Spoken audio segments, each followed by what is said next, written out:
Hello everyone, welcome to the course tutorial of software engineering on the topic of decision table, and I am your course instructor Madhu Gautam, Assistant Professor, Kite Group of Institutions. So in this lecture we will see about the decision table. Decision table is a brief visual representation for specifying which action to perform depending upon the given condition. The information is represented in decision table, which can also be represented in the form of decision trees, and in the programming language it is represented using if then else or the switch case statements. Decision tables specify which variable to be tested, what action to be taken, and the order of different actions. A decision table is a table of row and columns which is separated into four quadrants, and the four quadrants are the condition stub, the rule stub, the action stub, and the entry stub. So this is the general format of the decision table. It generally contains the column which call the rules. And what is rule? Rule are the certain condition which when satisfy a certain action is performed. So this is an example of the payroll system, a decision table of a payroll system. This is the condition stub, this is the action stub, and these are the certain rules which when satisfy a action is performed, which is specified by this cross symbol. So if a employee worked less than 40 hours, then pay base salary, then this action will be performed. So this is an example of the decision table of the payroll system. So consider an example.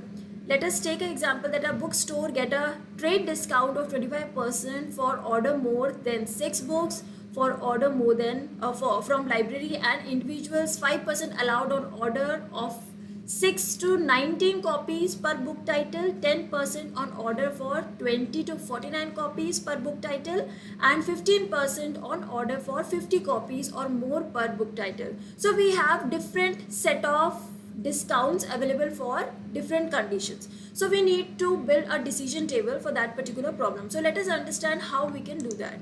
So this is a decision table.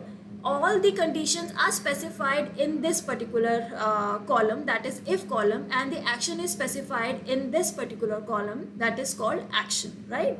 So this is specified by if and this is specified by then. So when a certain particular condition is met, we specify it by using this Y sign that which specify that this particular condition is being satisfied.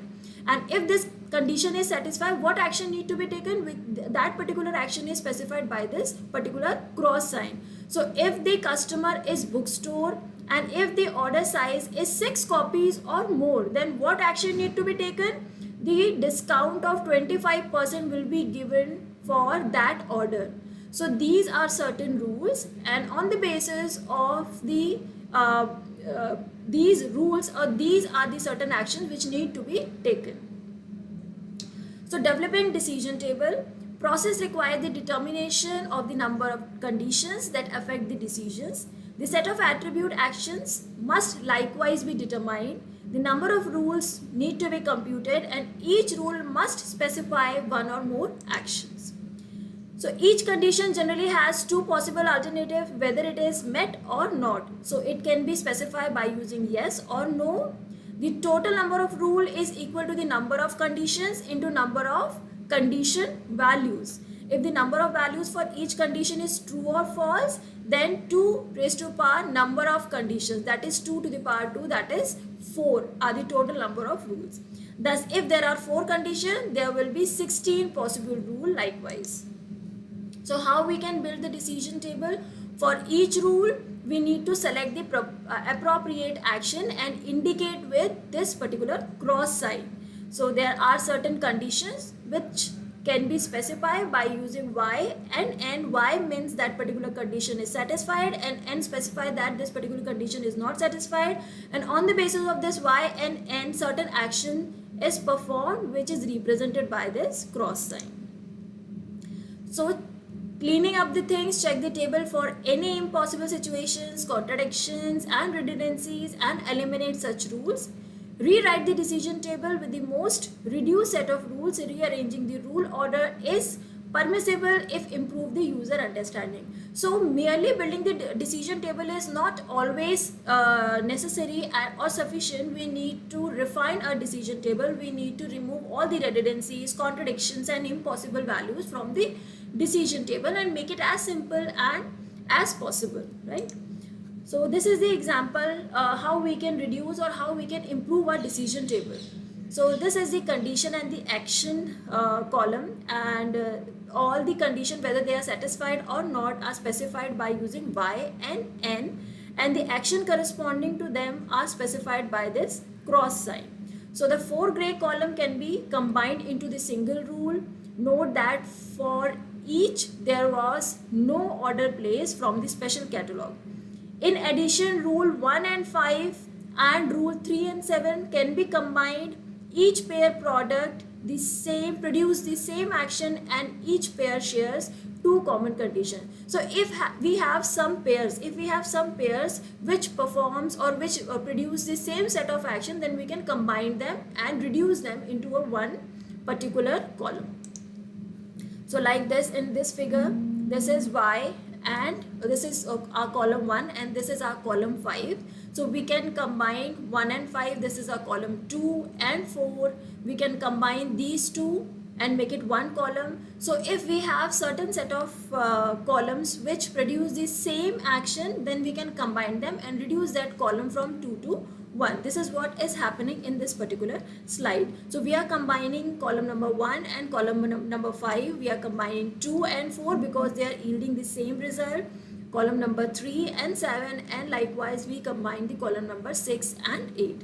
So this is the resultant table after combining these columns or reducing these columns into one. So this is our reduced decision table. The column 2 and 4 is reduced like this. Why? This particular condition is always satisfied. There is a contradiction in this particular case, so we left it blank. And this particular condition is always not satisfied and the corresponding action is taken. So likewise we combine all the rules like this. So this is the reduced table. The column 1 and 5 are reduced into a single row. Column 3 and 5 is reduced into the single column. Column 2 and 4 and column 6 and 8. Likewise we can reduce the decision table and thereby we can reduce the complexity of our decision table. So this is a final decision table after reducing all the columns, right? So initially we have 7 to 8 different columns, but depending upon the different conditions, depending upon the action taken, we have reduced our decision table into 3 columns, that is 1, 2 and 3, and all the action and the decision which is being depicted in this decision table is equivalent to what is depicted in the initial decision table, right? So these two decision tables are similar at that particular time. So it will eliminate the all unnecessary columns and unnecessary complexity in the decision table. So what is the importance of decision table? Decision table are very much helpful in test design technique. It helps testers to search the effect of combination of different input and other software states that must correctly implement business rule. It provides a regular way of stating complex business rule that is helpful for developer as well as for the tester.